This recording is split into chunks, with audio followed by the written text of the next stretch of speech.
One of the most iniquitous and most barbarous acts of English politics, committed shortly after the Treaty of Tilsit, excited general indignation in Europe. An English fleet, freighted with an army of 35,000 men under the command of General Cathcart, suddenly appeared off the coast of Denmark, although the Danish government had done nothing whatever to furnish England with a pretext for an attack. The only excuse which the British government dared to make for this atrocious violation of international laws was that, to all appearances, it was the intention of the Danish government to ally its naval forces with those of France. Denmark was reposing in the security of peace. No means of defense had been prepared either at Copenhagen or on the island of Zealand. And as the whole Danish army was on the continent, it was impossible to foresee any attack on this island. An English agent presents himself, and without opening any negotiation, without taking the trouble to justify his mission, without giving any alternative, signifies to the Danish government an order to hand over the Danish fleet to the admiral in command of the English expedition. And on these demands being refused, threatens to burn down Copenhagen. So insolent an ultimatum could not be accepted. Accordingly, on September 2nd, 1807, a day of sinister memory, there begins, without any other formality, the bombardment of the Danish capital, which lasted with horrible intensity for 3 days. A great part of the city was reduced to ashes, and on the 7th, the governor capitulated to avoid its entire destruction. The crown prince, who was away from his capital, had sent orders that the fleet was to be burned, but these orders had never reached their destination. More than 60 vessels, frigates, brigs, and other ships, together with the entire naval munitions, fell into the hands of the English, who destroyed or burned whatever they could not carry away. The general feeling in Europe was one of indignant reprobation of this act of savage violence. The English ministry replied to the vehement attacks which were made on it on this occasion in Parliament, and declaring that the revelations of secret engagements entered upon at Tilsit by the two emperors had made it necessary to order the Copenhagen expedition. But it was unable to furnish any proof of the truth of these allegations. Suspicions have attached in this matter to Monsieur de Talleyrand's friends. Although these suspicions were never proved to be well-founded, I must say that the emperor had occasion to find out that breaches of confidence had been committed before that time under Monsieur de Talleyrand's ministry, and that important documents taken from the Foreign Office had been communicated to foreign powers. An act of treachery of this kind was the reason of the dismissal and banishment of a former head of the secretary's office in the ministry, whom Napoleon did not allow to return to France until long after. The triumphs of Napoleon and of our armies were counterbalanced by a misfortune which came upon the imperial family in May 1807. The death of the crown prince of Holland overthrew the hopes and the projects which were staked on this child's head, and the realization of which, if he had lived, might perhaps have prevented the emperor's second marriage with a foreign princess. Napoleon was much attached to this nephew, the son of his adopted daughter. In the summer months, which the emperor was able to spend at St. Cloud, this child used sometimes to be brought under the windows of his cabinet, which opened out to the parterre. When Napoleon saw him, he used to go and kiss him. I used sometimes to see him carrying the child in his arms as he came in to resume some work in which he had been interrupted. Napoleon Charles, such was the child's name, was not yet 5 years old when he was suddenly snatched from his mother's arms, leaving her for some time demented with sorrow. Napoleon, greatly grieved by this loss, sent his sister Caroline to comfort the unhappy parents, who had retired to the palace of Loo in Holland. Queen Hortense left the kingdom on this occasion and went to the springs in the Pyrenees. King Louis accompanied her, wishing to try the effect of these waters on his health, which time in the damp climate of Holland had considerably affected. He spent the months of June and July there. Crew, of which the young prince died, was at that time little known. Napoleon offered a prize of 12,000 francs to the author of the best essay on the means to prevent and cure this cruel disease, so sudden in its attacks and so rapid in its progress. It has been noticed that it was on the same date, May 6, 14 years later, that the emperor was by death reunited to the young nephew whom he had thought of appointing his heir.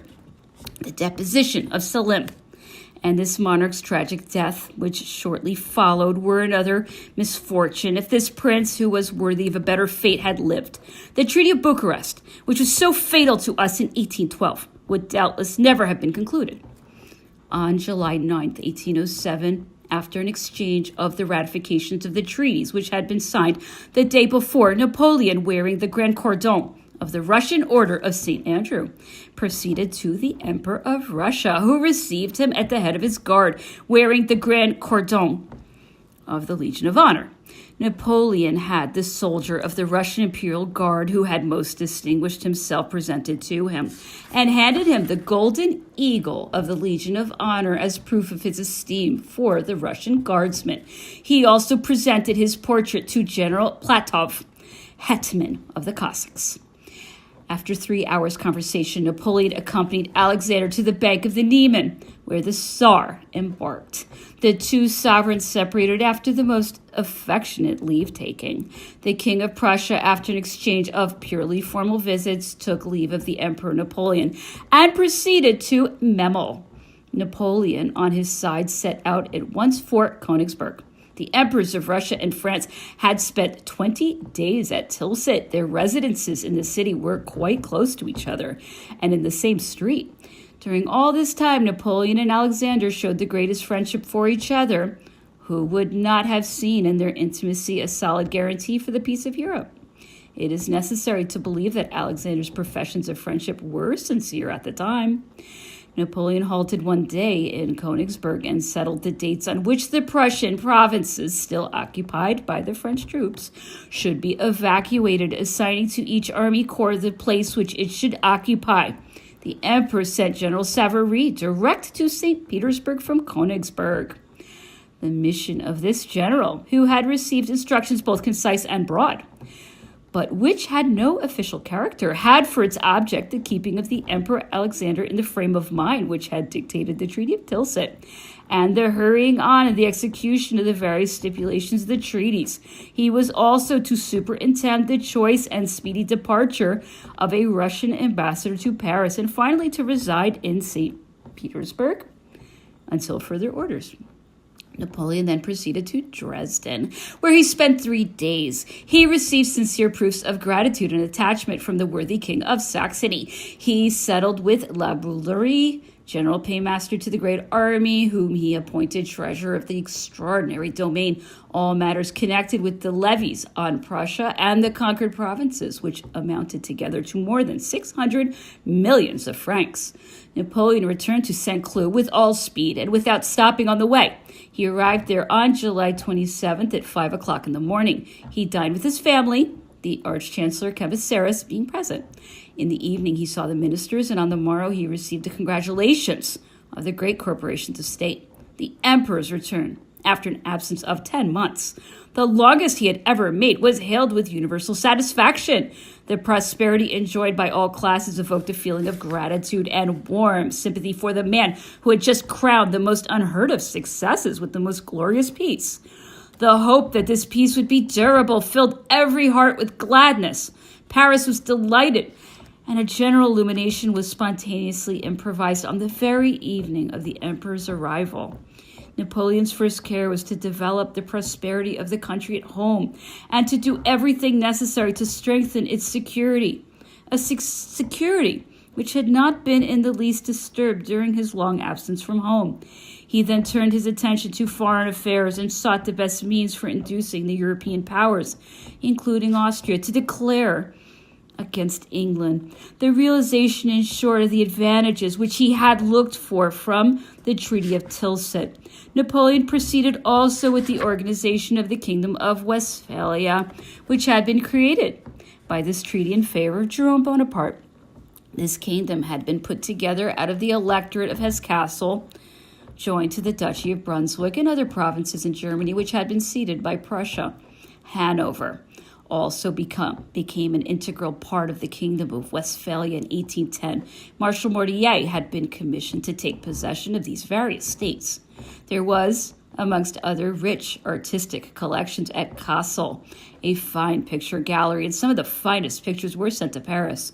Two of these, of the greatest value, the best works of Paul Potter, were offered to the Empress Josephine, who had them placed in her gallery at La Malmaison. One was The Farm at Amsterdam, which is more generally known by a vulgar name, and the other was Men Chased by Animals. I remember seeing these pictures there. They were admired by all connoisseurs and used to be covered over with green curtains to protect them. When the emperor looked at them, he seemed to regret that the empress had accepted them.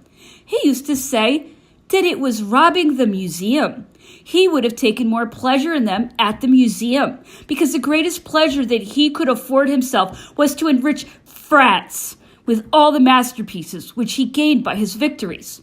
Napoleon gave to the new Kingdom of Westphalia a constitution, the provisions of which are an answer to the reproach that has been cast upon him of being the defender of privileges and the restorer of absolute power. This constitution, like that of the Grand Duchy of Warsaw and like the Constitution of Bayonne, were drawn up later, consecrated the abolition of serfdom, the equality of all men before the law, the publicity of trials, and the eligibility of all citizens without distinction to fill public offices. Already as first consul, he had given a proof of his vigilance for the rights of the people by causing a special clause to be inserted into the deed by which Louisiana was ceded to the United States, guaranteeing that the inhabitants of this colony should be protected in their liberties, their possessions, and religion. Napoleon sent French commissioners to the new Kingdom of Westphalia, charged with the organization of the various government departments and to form a regency council pending the king's arrival. The marriage of Jerome, Napoleon's brother, with the daughter of the King of Württemberg was a consequence of the foundation of this new throne. The interview between the future spouses took place at the castle of Rency, near Paris. Prince Jerome, bright, witty, and fond of pleasure, was not yet 23 years of age. Princess Catherine was 1 year older. This union, formed by cold political calculations, was soon strengthened by the mutual affection which sprung up between husband and wife. Catherine of Württemberg, whose destiny it was to give an example of conjugal fidelity and constancy under adversity during a period when so many reputations, till then considered above reproach, went to the wall, was a beautiful and interesting princess. From the first moment, she won the sympathies of her new family, and the emperor embraced her affectionately directly when he saw her. The civil marriage was performed with great pomp in the Diana Gallery at the Tuileries Palace, and the Prince Primate gave the nuptial blessing to the young couple in the chapel of the same palace on the following day.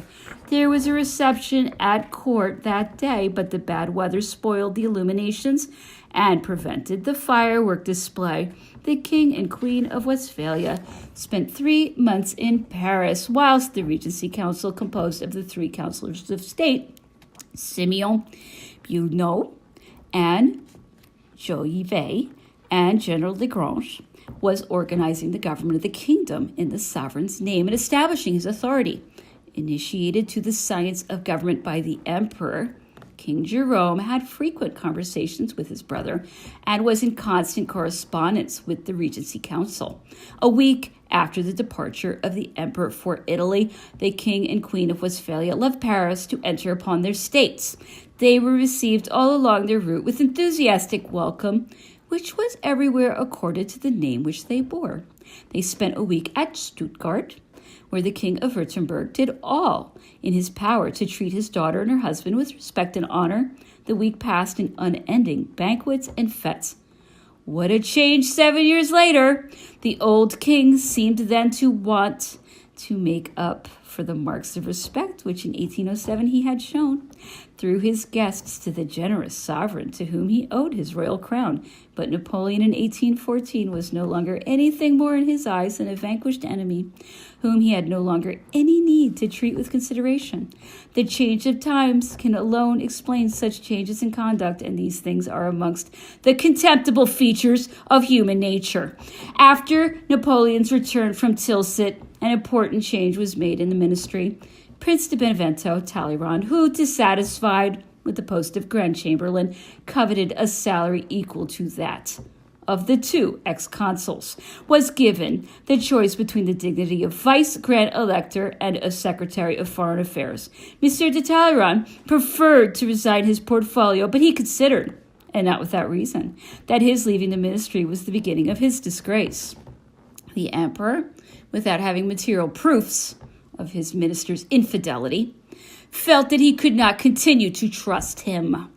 Napoleon accordingly thought that it would be more advisable to keep Prince de Benevento Talleyrand at hand and only to take advantages of his services as occasion might warrant.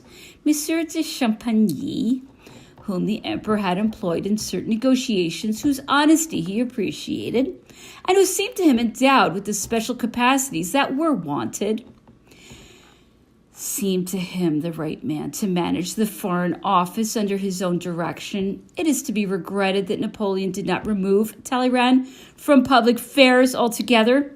At the time when he removed the portfolio of the Foreign Office from his hands for the relations which this minister had formed with certain foreign statesmen, and the way in which he had managed to ingratiate himself with certain sovereigns, gave him powerful resources of influence which he was able to use in a fatal manner against the emperor. Monsieur de Champagny gave up the Ministry of the Interior to Monsieur Cotte, who was governor of the Bank of France, who was replaced by Jalbert, the Councillor of State.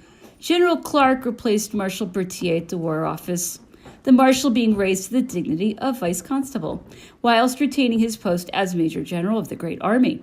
Monsieur Portalis, one of the principal writers of the Civil Code, was succeeded after his death, which occurred in the same month, at the Ministry of Public Worship by Monsieur Bigot Préameneux, a learned lawyer who, like his predecessor, had worked on the Civil Code. The tribunate was suppressed by a senatus consultum of August 1807. This institution had not fulfilled its object, even at the time when it was created. It was a wheel in the governmental machine which experience had proved to be useless and even disadvantageous. The tribunate was composed for the most part of very capable men whom a new government could not ignore.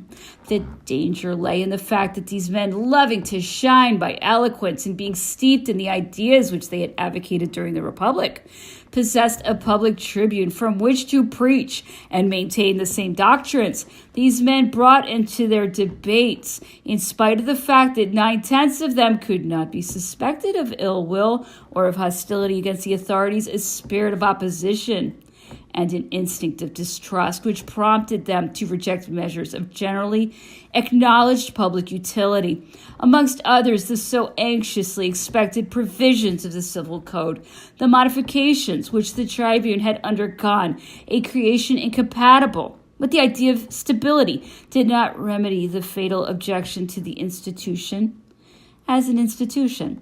Its suppression was necessary and incontestably simplified the elaboration and making of laws. The nation, tired of chatterings and utopian ideas, had one wish alone: to rest from its agitations in the institutions which it expected from the man in whom its trust had been placed. It saw with displeasure the opposition which was raised against him, and applauded this change in the Constitution. Speculative minds have asserted that Napoleon only suppressed the tribunate because he wished to rid himself of an inconvenient censor, and because he hated any publicity of discussion. Others, more impartial, have found that, on the contrary, by this measure, the legislative body was restored to the full exercise of its powers, and that the new method of discussion, which was adopted, guaranteed better legislation by doing away with those parliamentary quarrels, which kept alive an agitation which was fatal to the steady progress of the government. The examination of the projected laws was, as a matter of fact, delegated to committees chosen from the legislative body and including its most experienced members. The Council of State drew up the draft bills and discussed them with the committees. In case of disagreement, the sections of the Council of State and the committees of the legislative body used to meet under the presidence of the Arch-Chancellor or of the Arch-Treasurer to come to an understanding. The Speaker for the Council of State expounded the reasons of the law to the legislative body. The President of the Parliamentary Committee was next heard. When the matter had been sufficiently discussed, a vote was taken.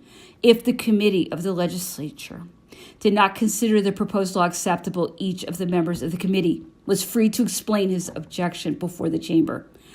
The legislature was accordingly vested with the necessary authority and independence, and the examination of the bills remained entrusted to the pick of its members.